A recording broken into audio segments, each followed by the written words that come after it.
Como é que é, Bia? Você em primeiro lugar. Canta.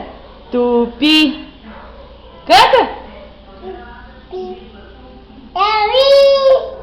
Você em primeiro lugar.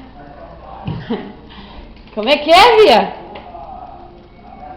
Vamos lá. A um tipo de crença é do mesmo jeito.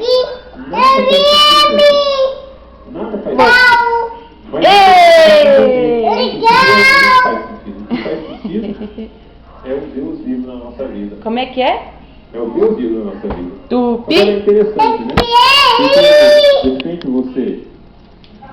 você é uma pessoa cristã. É lógico Canta. que você vai querer ter um altar na sua casa. Você não quer. Você é budista. Você quer uma foto do Edir Macedo na sua casa. Tupi. Né? FM.